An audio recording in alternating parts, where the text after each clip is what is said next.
भैया बच्चा ना ना कुछ नहीं भला चला।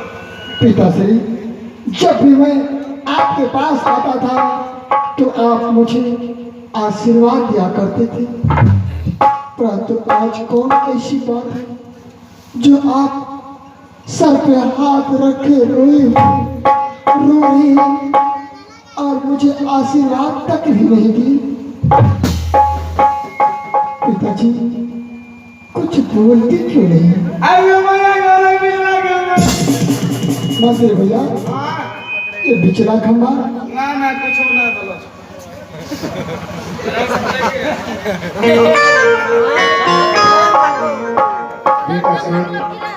हाँ पिताजी, मेरे आंख में जो आंसू तुम दोनों भाई ने देखा, हाँ इसी आंसू का वजह पूछ रहे हो।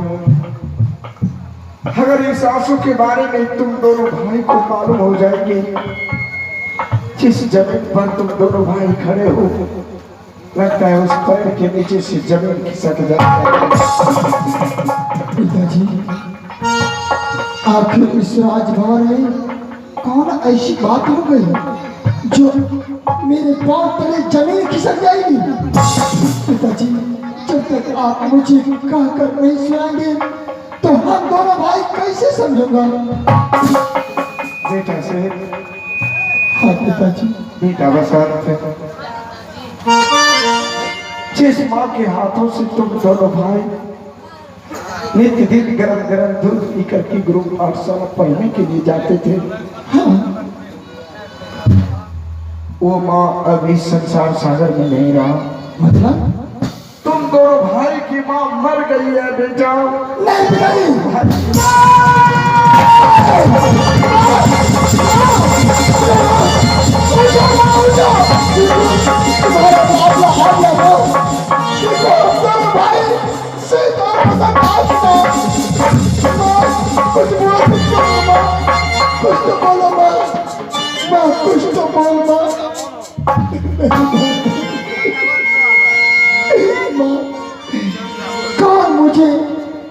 कौन मुझे बेटा कहेगा?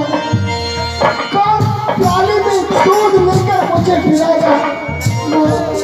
एक बार बेटा का के बोल कुछ तो बोल।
के दौर में शीत और बसंत की आंसू भरी कहानी को देखते ही आप हैं संजय कुमार जी, उसके तरफ से इन दोनों को दिल में तसल्ली रखने के लिए 11 रुपये नवाजते हैं। कहते हैं मिट्टी की सुराही जरा फोड़ कर देखे सज्जनों, मिट्टी की सुराही जरा फोड़ कर देखें, शीत और बसंत का दर्द जरा गौर से देखें। आइए हमारी कंपनी स्वागत वंदन करती है। बेटा से चिंता से बेटा बसंत